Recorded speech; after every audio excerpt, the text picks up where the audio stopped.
Hello friends, I am Mr. Ravindra Bhalerao and I welcome you to my channel, that is English for Learners. Dear students, let's continue bridge course activities of year 2023-24. In today's video we shall discuss 10 standards day 6 activity, and the topic of this activity is understand a concept and explain the problem. तर विद्यार्थी मित्रांनो, आजचा video इयत्ता 10वीच्या विद्यार्थ्यांसाठी अतिशय important ठरणार आहे, कारण या व्हिडिओमध्ये आपण चर्चा करतोय डे 6ची ब्रिज कोर्सची ॲक्टिव्हिटीज आणि टॉपिक आहे अंडरस्टँड अ कन्सेप्ट. कन्सेप्ट म्हणजे एखादी संकल्पना समजून घेणे अँड एक्सप्लेन द प्रॉब्लेम, आणि त्याचा जो प्रॉब्लेम आहे, काय प्रॉब्लेम आहे ते एक्सप्लेनेशन देणं किंवा त्याचं स्पष्टीकरण देणं. बघूया ही ॲक्टिव्हिटी काय आहे. त्यासाठी तुम्ही स्टार्ट टू एंडपर्यंत हा व्हिडिओ बघायला विसरू नका. आणि one more thing is that, तर व्हिडिओ तुम्हाला आवडत असेल तर लाईक आणि शेअर करायला विसरू नका. चला त्या व्हिडिओला आपण स्टार्ट करूया. Right, understand a concept and explain the problem. Learning outcome यामधून विद्यार्थी काय शिकणार आहेत. Explain a concept and problem, एखादी संकल्पना किंवा एखादा प्रॉब्लेम तुम्ही त्याचं स्पष्टीकरण द्यायला शिकणार आहात. ते एक्सप्लेन करू शकता, समजून घेऊ शकता. राईट, लर्निंग ॲक्टिव्हिटी आपण इथे बघूया. Teacher ask student to read the passage carefully. तुम्हाला एक पॅसेज टीचर देतील आणि तो पॅसेज विद्यार्थ्यांना वाचायला सांगतील. तो तुम्ही केअरफुली वाचायचा आहे, काळजीपूर्वक. And find the main theme, आणि तो पॅसेज वाचल्यानंतर त्याच्यामधला जो मूळ जो थीम आहे, मूळ जे विषय आहे, कोणत्या विषयाच्या रिलेटेड तो पॅसेज आहे ते समजून घ्यायचं आहे. Next, teacher ask student to identify the problems and their solution. आणि त्या पॅसेजमध्ये कोणत्या प्रॉब्लेम्सचा उल्लेख केलेला आहे आणि त्याचा उपाय काय आहे याबद्दल तुम्ही चर्चा करायची आहे किंवा समजून एक्सप्लेन करायचं आहे. बघूया तर इथे आपण एक पॅसेज बघूया. राईट, इथे एक पॅसेज दिले तो तुम्हाला एक्सप्लेन करतो. ग्लोबल वॉर्मिंग म्हणजे वैश्विक जे तापमानाची वाढ होते पूर्ण जगामध्ये, त्याला ग्लोबल वॉर्मिंग म्हणूया. Global warming is the term almost every one is familiar with. ह्या ग्लोबल वॉर्मिंगशी जवळजवळ सर्वजण परिचित आहे, सर्वांना माहिती आहे याबद्दल. But its meaning is still not clear to the most of us. माहिती असून देखील बऱ्याच जणांना याचा खरा जो अर्थ आहे तो आणखीन समजलेला नाही आहे. सो म्हणूनच global warming refers to a gradual rise in the overall temperature of atmosphere of the earth. याचा अर्थ असा होतो की पूर्ण अर्थचा जो टेम्परेचर आहे, जे तापमान आहे, ते ग्रॅज्युअल स्लोली काय होत आहे, राईज होत आहे, वाढत आहे. पूर्ण जगाचं तापमान वाढत आहे. Right, there are various activities taking place which have been increasing the temperature gradually. आणि हे टेम्परेचर हळूहळू वाढण्या पाठीमागे बऱ्याचशा ॲक्टिव्हिटीज किंवा बऱ्याचशा गोष्टी कारणीभूत आहेत. आणि त्या म्हणजे पुढे global warming is melting our ice glaciers rapidly. जी अंटार्क्टिका आहे किंवा आर्टिक उत्तर ध्रुव आणि दक्षिण ध्रुवाकडे जे आपले ग्लेशियर्स आहेत, ते ग्लेशियर्स भूतलावरचे हळूहळू मेल्टिंग होत चाललेले आहेत. त्या ग्लोबल वॉर्मिंगमुळे म्हणजे वितळत चाललेले आहे. राईट, बर्फाचं पाणी होते. This is extremely harmful to the earth as well as humans. आणि ते आईस ग्लेशियर्स जे वितळणं आहे ते मानवासाठी आणि पृथ्वीसाठी खूपच धोकादायक ठरणारं आहे. Right, this is extremely okay. It is quite challenging to control the global warming. आणि आजच्या घडीला ग्लोबल वॉर्मिंग कंट्रोल करणं, थांबवणं खूपच आव्हानात्मक आहे, डिफिकल्ट आहे. तरीसुद्धा however it is not unmanageable. पण हे अनमॅनेजेबल नाही आहे, थोडंसं मॅनेज करू शकतो, त्याच्यावरती कंट्रोल आणू शकतो. द फर्स्ट स्टेप, आता हा जो प्रॉब्लेम आहे ग्लोबल वॉर्मिंगचा, तो त्याच्यावरती सोल्युशन काय आहे ते फर्स्ट स्टेप सांगितलेलं आहे. Solving any problem is identify the cause of the problem. कुठलाही प्रॉब्लेम सोडवण्या अगोदर त्या प्रॉब्लेमचं कारण काय आहे, कशामुळे तो प्रॉब्लेम क्रिएट झालेला आहे ते समजून घेणं अतिशय इम्पॉर्टंट असतं. The causes include the release of green house gases. आता ग्लोबल वॉर्मिंग पाठीमागे एक कारण दिलं जातं, ते ग्रीन हाऊस गॅसेस जे उत्सर्जित होतात तो एक कारण देतात. Which are not able to escape from the earth, जे की भूतलावून अर्थच्या बाहेर जात नाहीत. कॉझिंग द टेम्परेचर, ज्याच्यामुळे टेम्परेचर पृथ्वीचं वाढत आहे. डिफॉरेस्टेशन, दुसरं रिझन सांगितलं म्हणजे वृक्षतोड, जंगलतोड, डिफॉरेस्टेशन होते. मायनिंग म्हणजे उत्खनन केले जाते, कोळशाच्या खाणी आहेत किंवा वेगवेगळे मायनिंग केले जातात. मायनिंग म्हणजे उत्खनन करणे. एक्सेसिव्ह यूज ऑफ ऑटोमोबाईल्स, जे वेगवेगळ्या प्रकारच्या 2 व्हीलर्स 4 व्हीलर्स हे जे ऑटोमोबाईल त्यांचा जास्तीत जास्त वापर केला जातो. फॉसिल फ्युल्स, जे पेट्रोल डिझेल आहे, जैविष्म इंधन आपण ज्याला बोलतो, किंवा गॅसेस आहे जे की पृथ्वीच्या पोटामधून काढले जातात, त्याचा एक्सेस वापर करणं हे देखील ग्लोबल वॉर्मिंगसाठी कारणीभूत आहे. Also some of these causes, so these are the causes, हे जे deforestation, mining, excess of use of automobiles, all these are the causes of, causes म्हणजे कारणं आहेत ग्लोबल वॉर्मिंग होण्यापाठीमागे, राईट. टू ओव्हरकम, आता याच्यावरती जर मात करायची असेल, याच्यावरती जर सोल्युशन काढायचं असेल, those causes we should have a plants, यासाठी आपण जास्तीत जास्त प्लांट्स म्हणजे वनस्पतीची लागवड, झाडांची लागवड केली पाहिजे. लिमिट यूज ऑफ ऑटोमोबाईल्स, आणि जे काही गाड्यांचा जास्त वापर करतो त्याच्यामध्ये लिमिटमध्ये करायला पाहिजे, प्रतिबंध केला पाहिजे. आजकाल इलेक्ट्रिक व्हेकल्स आलेले आहेत त्यांचा यूज करायला पाहिजे. फॉसिल फ्यूलचं जे जैविष म्हणजे पेट्रोल किंवा डिझेलचा यूज करतो आहे किंवा गॅसेसचा यूज करतो आहे ते लिमिटेड करायला पाहिजे किंवा कमी करायला पाहिजे. We should control use of mining and natural resources, जे की नैसर्गिक भूतलाच्या आतमध्ये पृथ्वीच्या पोटामधून जी आपण नैसर्गिक संपत्ती आहे जी उत्खनन करून काढतो ते कुठेतरी थांबवायला पाहिजे. So these are the some of the solution. आता याच्यावरती तुम्हाला काही फिल इन द ब्लँकसाठी सेंटेन्स दिले आणि ॲन्सर पण दिले ते आपण बघूया, म्हणजे याच्यावरती कशाप्रकारे क्वेश्चन विचारला जातो आणि तुम्ही ते अंडरस्टँड झाला आहे की नाही हे यावरून कळेल. The theme of the passage, या पॅसेजचा मेन विषय काय आहे. इथे ॲन्सर दिलेला आहे पण तुम्हाला स्टार्टिंगला सांगितलं होतं तुम्ही थीम काय ती समजून घ्यायची. तर ॲन्सर आहे ग्लोबल वॉर्मिंग. हा मेन थीम आहे, या विषयावरती हा पॅसेज आहे, global warming. Next, some of the causes of global warming, global वॉर्मिंगची कारणं काय आहेत. डिफॉरेस्टेशन, वृक्षतोड, mining, green house, excessive use of automobiles and fossil fuel. So या प्रकारे तुम्हाला शॉर्टमध्ये त्याच्यामधले मेन पॉईंट्स तुम्हाला फाइंड आउट करता आले पाहिजे, आणि ही फाइंड आउट तेव्हा करू शकतं जर तुम्हाला तो पॅरेग्राफ व्यवस्थित समजला असेल तर. आता मी तुम्हाला एक्सप्लेन करून देतो, मी तुम्ही सहजपणे अंडरस्टँड करू शकता, पण हे स्वतः तुम्हाला रीड केल्यानंतर तो अंडरस्टँड व्हायला पाहिजे. Next, some of the solution, solution म्हणजे त्याच्यावरती उपाय काय आहे, जे की आता जे ग्लोबल वॉर्मिंगची कारणं आपण बघितली. ग्लोबल वॉर्मिंग, प्लॅन्टिंग ट्रीज, झाडांची लागवड करणे, limited use of automobiles, control over mining and natural resources. So these are the solution. Suggest A suitable title.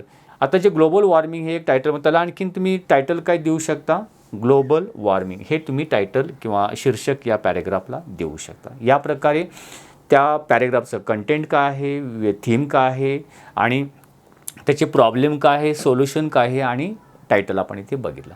अशा प्रकारे प्रॅक्टिससाठी एक पॅरेग्राफ दिलेला आहे, तो आता आपण बघूया. वन्स अपॉन अ टाईम, एकदा काय झालं, इन डेझर्ट फार अवे, डेझर्टेड एरियामध्ये म्हणजे वाळवंटामध्ये, देर वॉज ए रोज, एक रोज फ्लावर होते, गुलाबाचं फूल प्लांट होतं. Who was so proud her beautiful looks. ते गुलाबाचे फूल तिच्या सुंदरतेमुळे ते स्वतःला खूप अभिमानी, त्याला स्वतःचा अभिमान होता की आय एम सो ब्युटिफुल, असं ते गुलाबाचं फूल स्वतःला म्हणत असे त्या डेझर्टेड एरियामध्ये. Okay. Her only complaint was, पण ती गुलाबाचे फूल नेहमी तक्रार करायची कशाबद्दल, growing next to an ugly cactus. त्याच्या बाजूला एक प्लांट होतं, वनस्पतीच किंवा झाड होतं, ते म्हणजे कॅक्टसचं होतं, ज्याला आपण निवडून, ज्याला काठी असतात. ते बोलायचे अरे मी एवढी सुंदर आहे आणि या कॅक्टसच्या बाजूला माझी वाढ झाली, हीच माझी तक्रार आहे. माझ्या बाजूला आणखी छान छान वेगवेगळ्या प्रकारची फुलं पाहिजे होती, कारण मी खूप सुंदर आहे आणि हा कॅक्टस बाजूला आहे. Okay. Every day a beautiful rose would insult and mock the cactus. दररोज ते गुलाबाचे फूल त्या कॅक्टसचा काय करायचं, इन्सल्ट करायचे, अरे तुला किती काठी आहेत, त्याला टीझिंग करणे, मॉकिंग करणे, त्याला चिडवणे. ऑन हिज लुक्स, त्याच्या लुक्सवरून, कारण निवडून खूप दिसायला एवढे छान दिसत नाही आहे, काटे वगैरे असतात. वाईल, त्याच वेळी कॅक्टस रिमेन क्वाईट, पण कॅक्टस बिचारा शांत असायचा.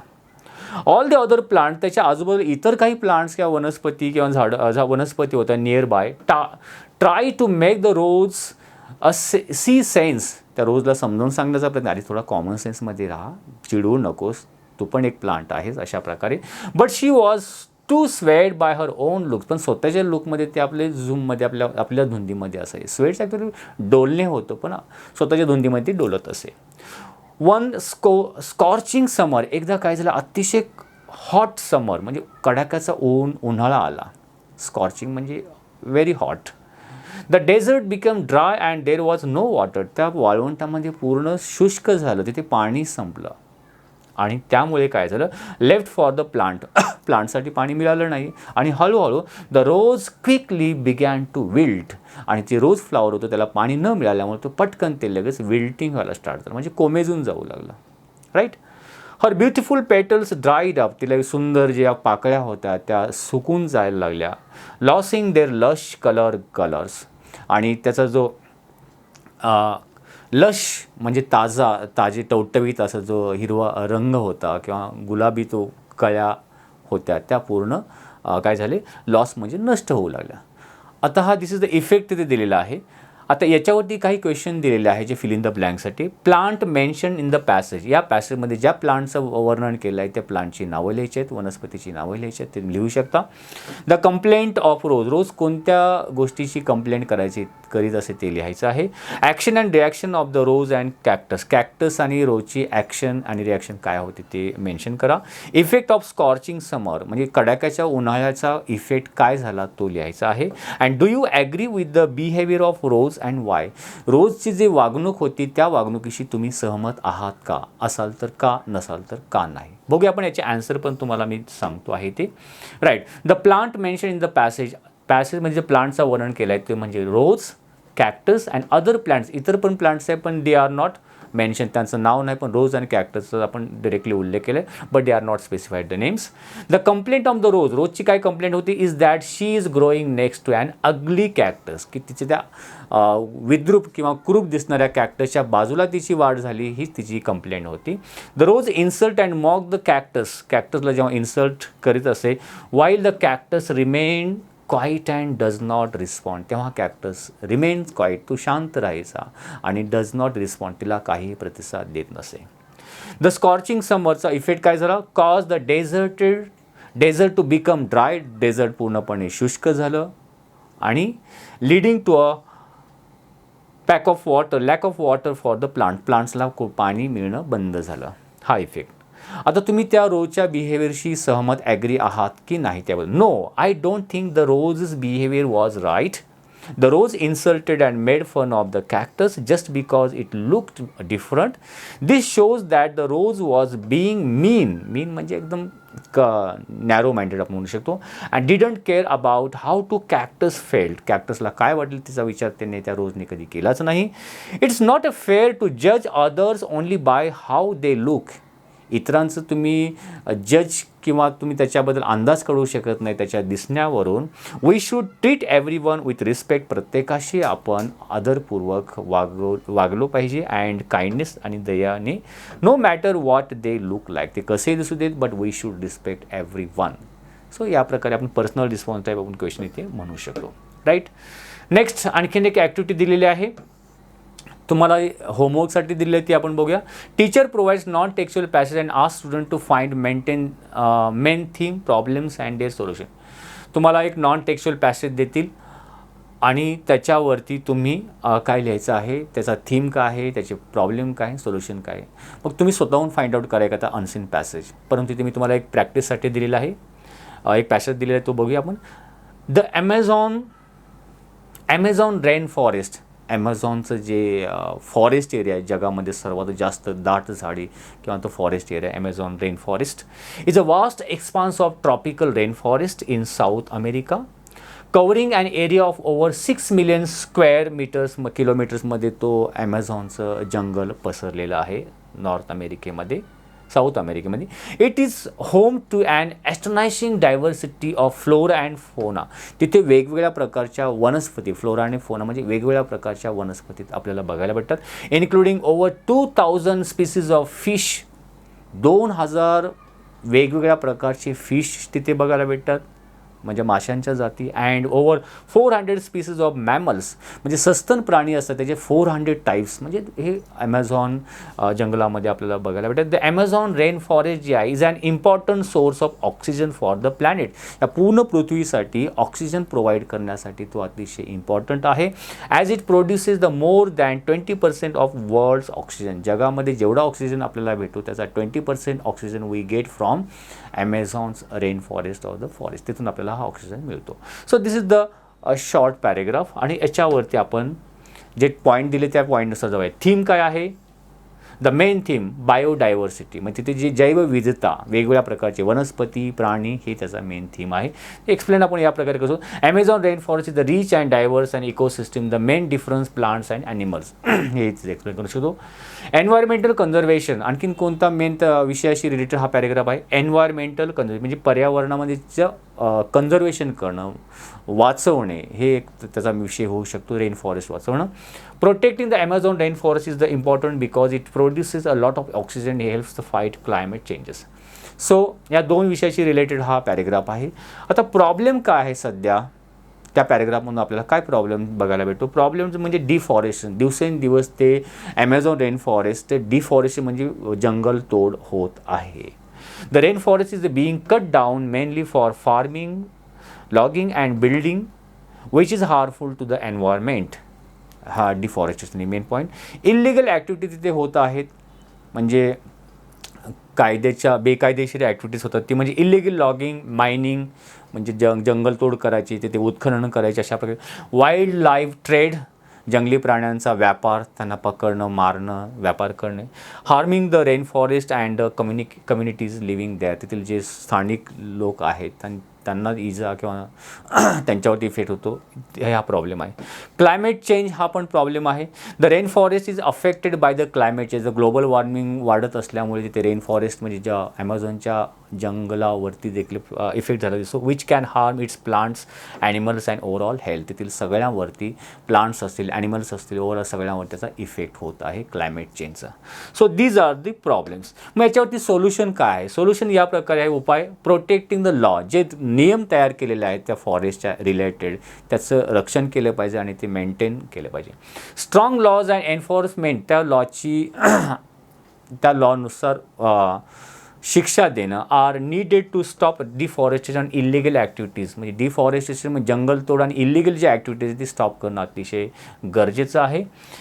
Sustain practices using the sustainable farming and land use methods can help reduce harm to rain forest. Then supporting indigenous community, तिथे जे इंडिजियस किंवा लोकल कम्युनिटीज आहेत त्यांना सपोर्ट करायला पाहिजे. Local community, respecting the rights of the indigenous communities and providing them the support can help protect the rain forest and their way, म्हणजे तेथील स्थानिक लोकांना सपोर्ट केला पाहिजे, ज्याच्यामुळे ते रेन फॉरेस्ट किंवा ॲमेझॉनचं जंगल वाचेल.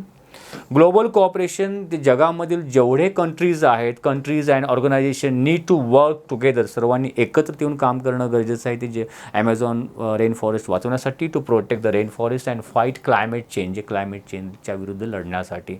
दिस include the sharing knowledge and providing the financial support. So in this way we have seen that कुठलाही पॅरेग्राफ आला की त्या पॅरेग्राफ कोणत्या विषयाच्या रिलेटेड आहे, कंटेंट, थीम काय आहे, देन प्रॉब्लेम काय त्याच्यामध्ये, अँड त्याच्यावरती आपण सोल्युशन काय फाइंड आउट करू शकतो. या गोष्टी कुठल्याही पॅरेग्राफमध्ये अटेंटिव्हली, काळजीपूर्वक तुम्हाला वाचला तर तुम्ही ह्या गोष्टी फाइंड आउट करू शकता. सो याच आजच्या ॲक्टिव्हिटीमध्ये आपण हे शिकलो. आय होप तुम्हाला आजच्या ह्या ॲक्टिव्हिटीमधून बऱ्याच काही गोष्टी शिकायला मिळालेल्या आहेत की हाऊ टू रीड और अंडरस्टँड द पॅरेग्राफ आणि त्याच्यामुळे कसं समजून घ्यायचं हे आपण बघितलं. नेक्स्ट व्हिडिओमध्ये नेक्स्ट ॲक्टिव्हिटीबद्दल आपण चर्चा करूया आणि तोपर्यंत आणि याची PDF मी तुम्हाला डिस्क्रिप्शन बॉक्समध्ये देईल. ती ओपन करून तुम्ही ती ब्रिज कोर्सच्या ज्या ॲक्टिव्हिटीज तुम्हाला नोट डाऊन करून घ्यायला सांगितल्या तुमच्या नोटबुकमध्ये ते लिहा. तोपर्यंत good day, take care, thank you very much.